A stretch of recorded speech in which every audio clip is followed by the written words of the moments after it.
भगवान शंकर और माता पार्वती प्रसन्न मुद्रा में थे, तो बोले चलो आज भक्तों के दर्शन करते हैं। माता जी ने कहा चलो।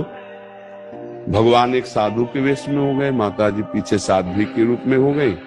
एक धनी आदमी चारपाई पे बैठा सुपारी कतर के खा रहा था, 50 गाय भैंसे सब।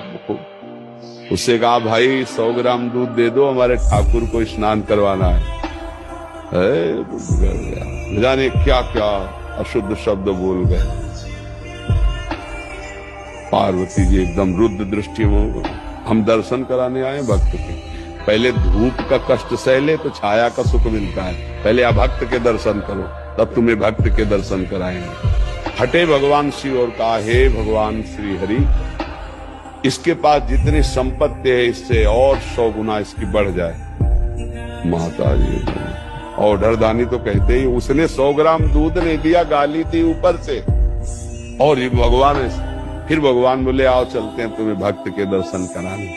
तो एक गांव में गए, तो फुसा की झोपड़ी थी, उसमें उसकी माँ रहती थी, एक गाय थी, जवान आदमी। गंगा जी पार्श्व में बहती थी, गंगा नहा के भजन करता, माता की सेवा के लिए मेहनत करता, और गाय जो थी 100-200 ग्राम दूध देती थी, उससे माता जी की सेवा।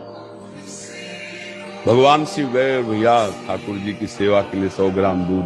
तो जो देसी गाय होती है वृद्ध हो गई, आधा लीटर 500 ग्राम 1 लीटर बस, ज्यादा नहीं। अपनी जो हाँ नवीन हो तो 5-6 लीटर तक, ये 20-25 लीटर अपने देसी गायों में नहीं होता। तो थोड़ा दूध देती थी, पूरा दूध रख दिया, पाओ आप ऐसे पाया। थोड़ी देर भगवत चर्चा की, चल दिए और कहा हे भगवान इसकी गैया और मैया दोनों ले लो।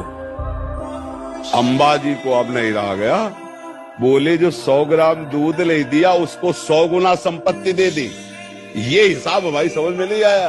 और जिसने जितना था उतना दे दिया गरीब आदमी, तो उसके दूध की जो वृत्ति आती थी वो गैया, और बात करने के लिए थी मैया, दोनों आप ऐसा बोले। यही तो समझ ठीक समझो। अभी इसका कुछ समय गैया और मैया में जाता है, अब ये अखंड भजन करके परमात्मा प्राप्ति करेगा। और वो उतने वैभव में तो अपमान संत का कर दिया, जब 100 गुना और बढ़ेगा तो महापाप करेगा, नरक जाएगा। समझ रहे? तो भगवान के विधान को हम लोग समझ नहीं पा रहे। अगर हमें भगवान नहीं दे रहे तो जरूर हम पर कृपा कर रहे हैं, ऐसा हमें मानना चाहिए। नाम जप करो, दूसरों की सेवा करो, तभी आप ये भक्ति का रास्ते समझ पाओगे। दूसरों से सुख लेने की भावना, भगवान को भूलकर संसार में रमना, तो आप अध्यात्म नहीं समझ पाओगे, भक्ति नहीं समझ पाओगे, तो पापाचरण बनेंगे, हृदय अशांत रहेगा और दुर्गति हो जाएगी।